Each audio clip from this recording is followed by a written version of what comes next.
It's Saturday, September 28th, 2024. Thanks for joining me today. I really do appreciate it. Please make sure to like, share, and subscribe.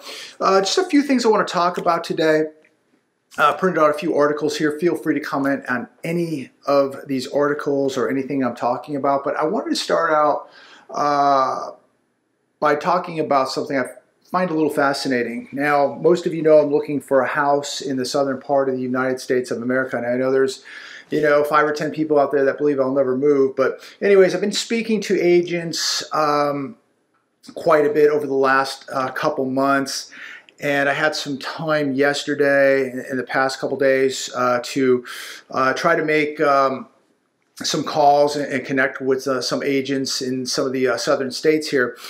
And I'm finding it absolutely amazing, the quality of skills or the skill sets that these real estate agents have today. And it's no different here in the state of California or in the southern part of the country. It's pretty much all the same. The lack of communication, it almost becomes annoying. The lack of communication skills, the quality of service, and it's the same thing out here. Some people know how to hustle, some people know how to communicate, some people know how to make money, and most people just do not. But just to give you an example, I texted an agent last night, in the early evening, and I know it's late, in the southern part of the United States, two hour difference. And I said, look, I know it's late. I just wanted to know about the status of this house. Is it available? And this was by no means a cheap house. And she said, hey, we pulled it off the market for a family emergency, yada, yada, yada. I'm like, okay, wonderful. Well, when you get a chance, give me a call because I'm looking at homes. I had some questions about this home. And here we are today, Saturday, still no phone call. And again, not a cheap house. You would think if this house isn't available, you'd call me and find me another one that is. Spoke to another agent, and immediately this agent says, well, I'll call you back. I'll call you right back. I'm going to find out about this house that I called on. Never called me back. He texts me back and says, oh, here's the status.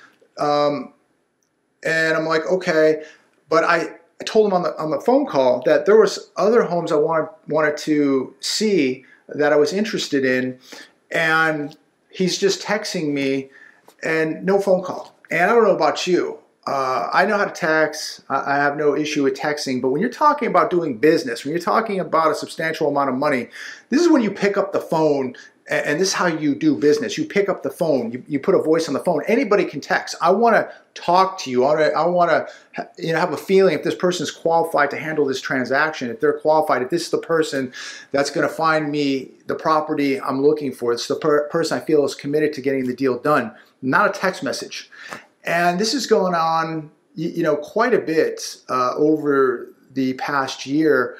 And just recently, as I've really began to increase my search and getting out of California and making more calls, I'm finding it very, very difficult to find people that are professional that can just speak, that can just pick up a phone and talk. A lot of times, they're sending me homes that I've already seen on Zillow that, over the past 12 months. It's like, show me something I haven't seen. Call me, tell me that, maybe possibly there's a property coming on. We have a pocket listing over here. I know somebody that might be interested in selling a home. Just pick up the phone and communicate. No matter what kind of business you're in, you're not going to get very far ahead if you're just texting people.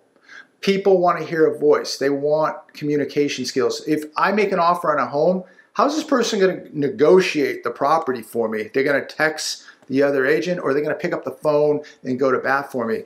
So it's shocking. But last night, I called on a house, still haven't heard anything back. Yesterday, spoke to an agent, said he'd call me right back. Never called me back. He texted me, still hasn't called me back.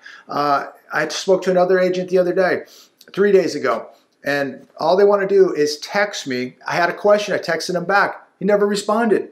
So the quality of service, I guess with any business, continues to fail. And You know, these people, here's the problem that's going to happen to these people. As this market begins to collapse more and more, these type of agents are going to just be flushed out.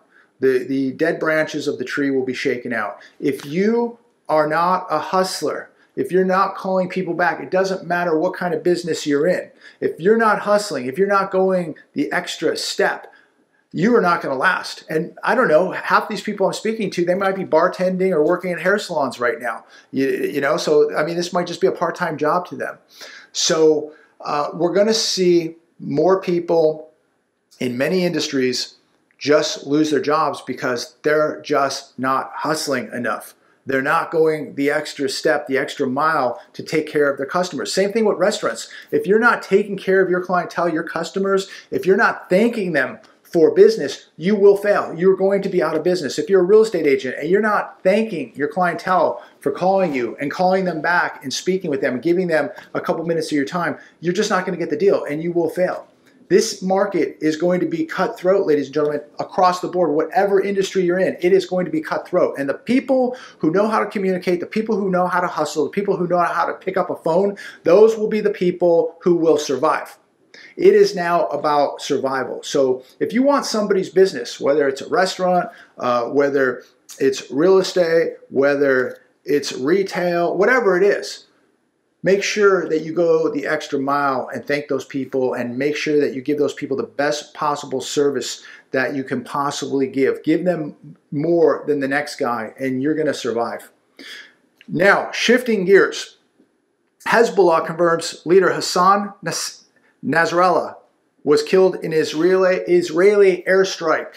So we got this news this morning, and this gentleman, Hassan Nasrallah, has lost his life, one of the most influential figures in the Middle East.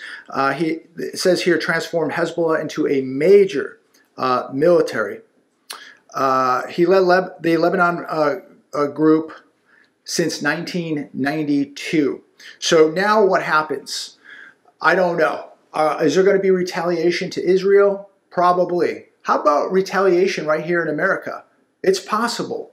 We better wake up, ladies and gentlemen. Things are escalating all over the world, and things are going to happen right here in America too. And so as we spoke yesterday about the hurricane and being prepared and millions of people without power and these massive storms that are happening in North Carolina, and Florida, and parts of the eastern and southern part of the country, we're going to be dealing with something maybe even worse than a natural disaster because something is coming to America. Look, the FBI, Christopher Wray has been warning us forever that something's going to happen. They're getting you primed and ready. So, you know, don't just put food and water and security away because of a storm.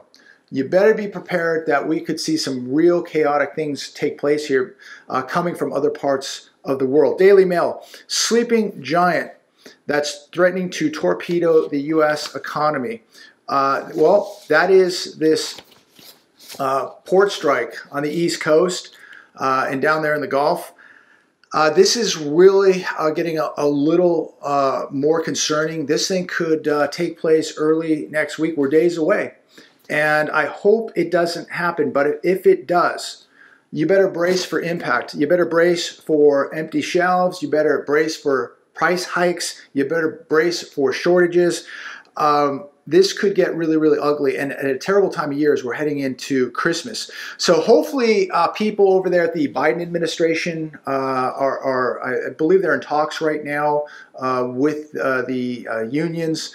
And hopefully they're going to get this under control and they're going to prevent it from happening. But this probably won't happen. We're probably going to see a major strike. And I hope that is avoided.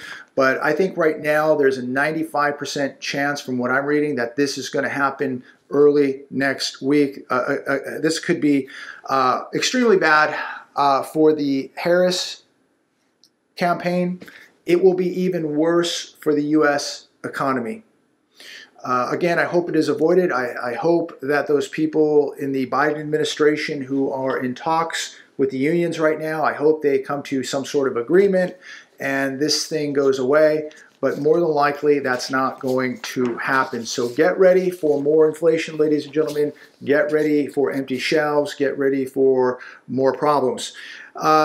This was interesting as we were just speaking about what just happened to Hezbollah. Thursday, $8.7 billion package was secured for Israel. They're going to get $3.5 billion for military purchases, $5.2 billion for air defense systems.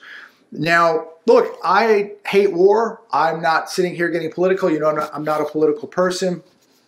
I'm an economic person. We're just counting dollars and cents here on this show. We're just trying to survive. We're trying to prosper. We're trying to get ahead. But at the end of the day, we're trying to protect our wealth.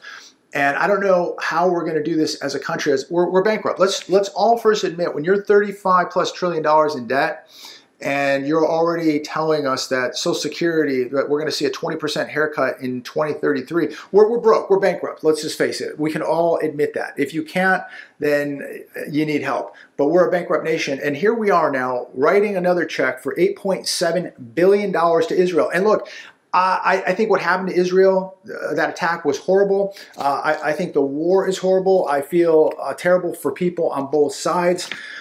Israel no doubt has the right to defend themselves.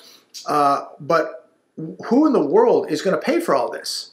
Who is going to pay for all this? And when is enough going to be enough? Again, they have the right to defend themselves.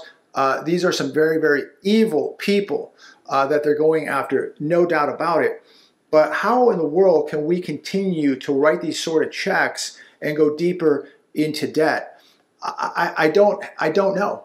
This is going to have huge ramifications for the U.S.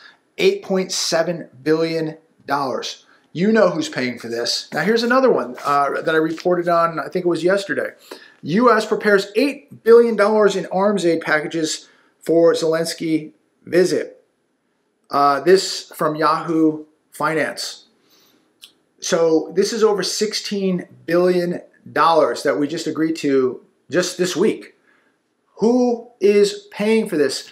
Again, this isn't political. This is economic.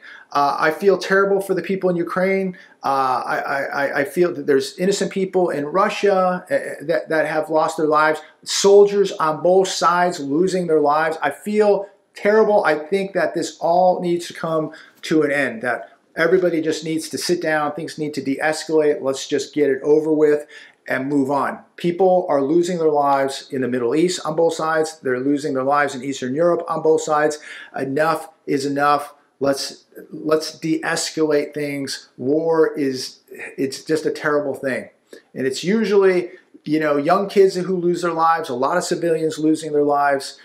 And it's just horrible. And here we are, the United States of America, financing all this so more people lose their lives. I don't agree with that whatsoever. And again, we are a bankrupt nation, dropping $8 billion checks like it's candy.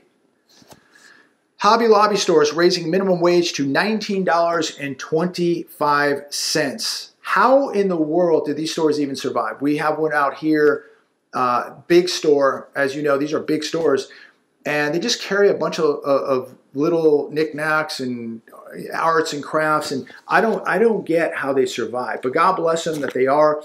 And now $19.25, that's what they're going to pay in minimum wage at Hobby Lobby. So if you are a shopper there, get ready because prices will go up. It's only going to get passed on to you, so it's going to be more inflationary.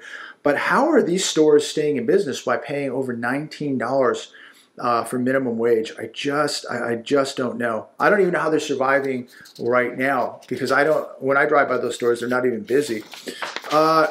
Here's another one today. I will close with this one. New York University softball player beats sicko who attacked her during jog, breaking her hand in brave fight. As we talk about daily, the economic collapse is forcing a social collapse, and the social collapse is spiraling out of control.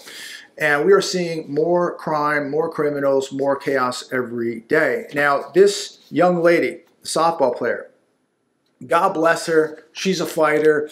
And I think everybody should take a page out of her book.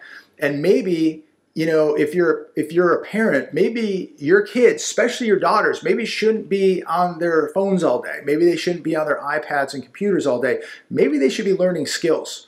This girl broke her hand. She wasn't playing no games. She went hard, and she knocked this dude to the ground. It says that the loser, when she was jogging across a crosswalk, grabbed her and did not look over.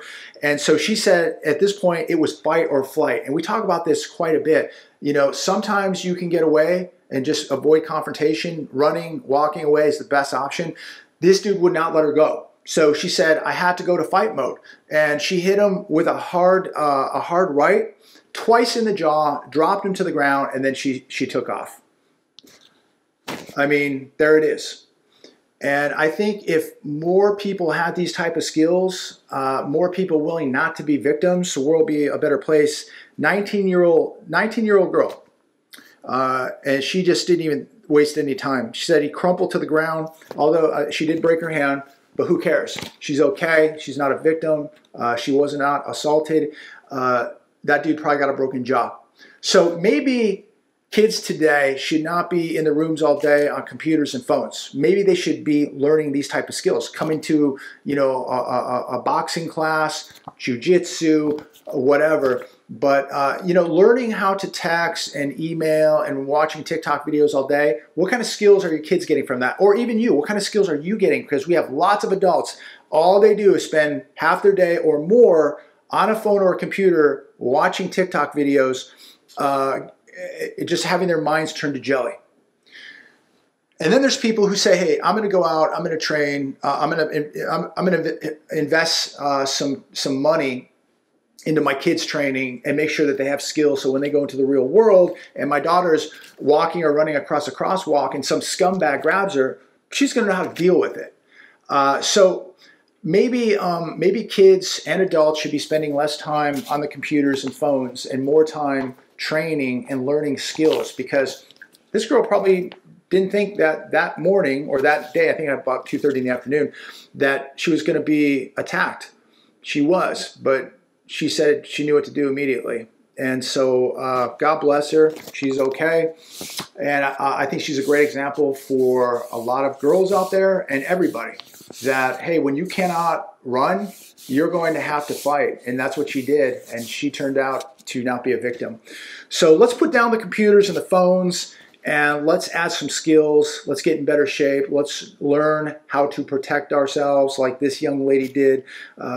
Again, TikTok videos and sitting on a computer all day, not learning how to actually communicate with people. You know, like all these real estate agents and all these people now, when you go to a store or restaurant, nobody knows how to speak or communicate. Why? Because they're on a computer all day watching TikTok videos, watching garbage, and not gaining skills.